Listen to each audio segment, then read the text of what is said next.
This is the whole meat of the matter of this conversation. Do you want to be liked for you or for your money? Because, you know, you're going to hear people tell you, you know, oh yeah, they like Americans. Well, sure. If somebody came to your neighborhood and you had stuff for sale or property for rent, and these certain people came around and paid you 2 or 3 times as much as everybody else, would you act likable or like that you like them? We're having homemade tomato basil soup. The sandwich is a grilled cheese sandwich with homemade really good basil garlic bread. And then it's got jack cheese. Are you laughing at your food? Yeah. And some baked tortilla chips on the side of this beautiful dinner. Well, being liked and being likable is important. I mean, it makes people feel better. Life is more enjoyable when we, you know, are around people that treat us like they like us. And we have to be careful because it has to be genuine. You know, that's what I'm going to talk about in this video. Now, I know what you're thinking. Why even sit here and talk about this? Sounds like one of those touchy-feely kind of conversations, and it's not. I guarantee you it's not.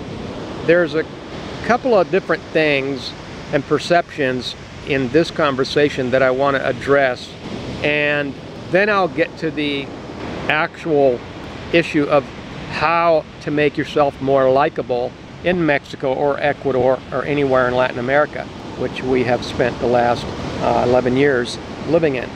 And so we know the subject, and we know what Latins like, what they don't like when it comes to interpersonal relationships. You can tell because they smile and treat you nice, but here's the problem. It's misleading because you will also get that smile for different reasons, and it isn't necessarily because they like you. So I'm making a distinction here is someone that likes you for your money as compared to somebody that likes you, for something, the way you are being perceived as a person. And so there's a big issue with being liked for your money in places where the GDP per capita or the household income is a lot lower than the country you come from. Like in USA, comparing say USA to Ecuador, it's like 5 times as much. That's a huge discrepancy. You know, in Mexico, it might be 3 times as much or 4 times. I haven't looked at it lately, so I'm just kind of giving you a general sense.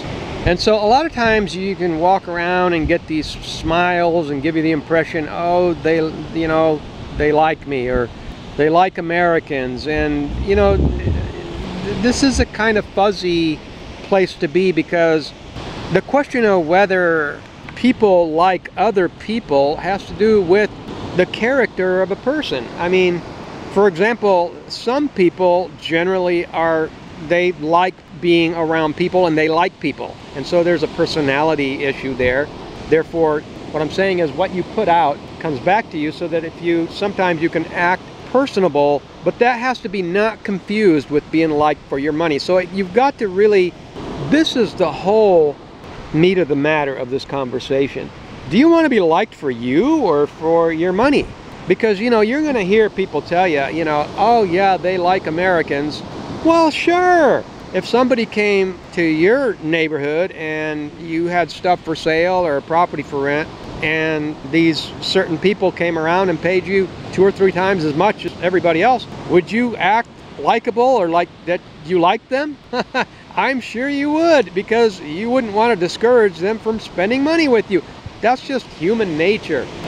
And so the best way to know is how you're treated in a situation that has nothing to do with anyone getting anything out of it. Like if you have an interaction with someone and you aren't buying anything from them, and then how they treat you during that interaction, that's going to tell you a lot more.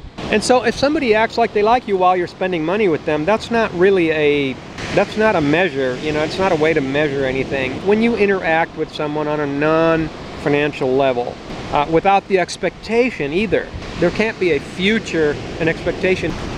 And I mean, I don't go around suspecting people of being disingenuous. It's just that there are certain scenarios where it's likely that, you know, that certain things are actually happening. Like for example, if you're in, you know, in the hospitality business, people have to be personable and customer service oriented, although nowadays, I don't know.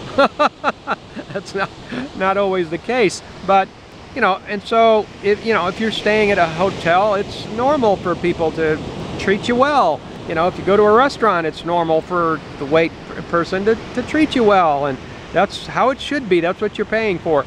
So likewise, when we go to foreign countries and when we overpay, you know, we're treated well because for obvious reasons.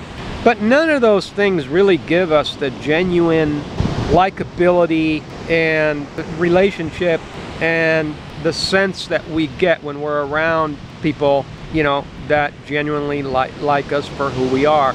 And, you know, there are some people that like people, and there are people that don't like people. There are people that don't like certain people.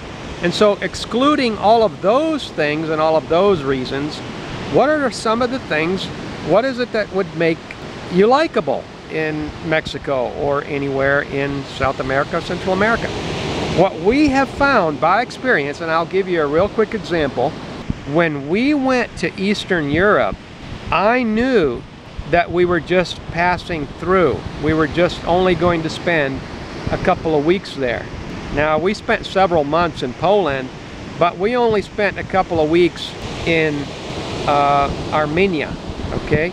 We only spent a couple of weeks in Armenia, and we were going to travel more around Europe, but what happened is that the 2020 rolled around and we got stuck in Bulgaria. And so what I'm telling you here is that our intention was to do quicker travel around Europe because there's so many countries, and because of that we were going to spend less time in each country. And because we were going to spend less time in each country, I had already decided, this is a key note, I had already decided not to put any effort into the language. And I mean little things like just good morning, goodbye, hello, thank you. Just little pleasantries that make you likable to other people. And I'll tell you the results of what happened. So I'm not picking on Armenia or any of these places because I've explained why it happened, and it's likely to happen in any country where a person would act like this. And that is that you show up and don't even exchange any pleasantries whatsoever in their language, right? No good morning, no good afternoon, no please, no thank you, no nothing, okay? And then, to make it matters worse, you start speaking your language, which is not their language. You start speaking in English, which is the mistake that I made. Long story short, I was rudely treated, and it wasn't in just one country, it was in at least 2 countries that I can remember, because it's been going on 3 years now. I was rudely mistreated, and at first I was jolted, and I couldn't understand why I was being treated so rudely. But I noticed that the next country I went to, when I went to Poland, I made an effort, because of the mistreatment, to at least, and even though I knew we were just going to be blowing through, I wrote down the pleasantries on an index card and carried it around and made an effort to be pleasant with people, and I never got the really rude treatment.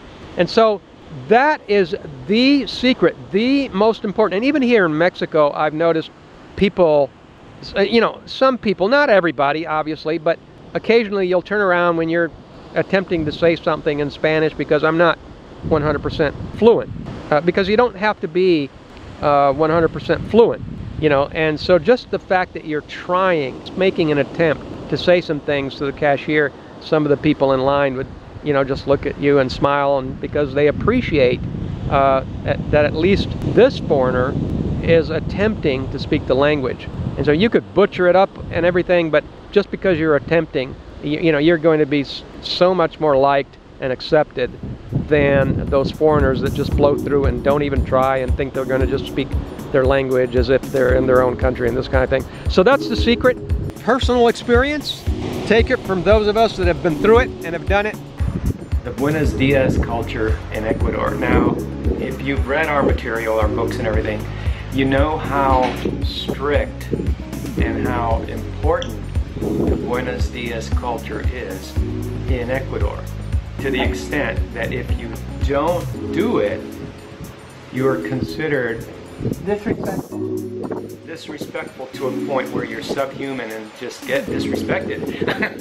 Yeah, it's true. In some cases, it has happened to us, and I've done things like, and this was when we were still in our first few years in Ecuador, that I was just slow to pick it up and to just remember it, because I'm just like this type A personality. I want to go into the store and buy these shoes, so I'm just gonna walk in, buy them, plop the money on the table, you know. And so, oops, didn't say buenos dias. Oh, you know, and so I had to go back out of the store because she was negative. Come back in and say buenos dias, and then she just totally changed. So I'm just saying, you know, it's super, super strict, important in Ecuador. I hope you enjoyed the video. Thanks for coming to the channel. Have a wonderful day.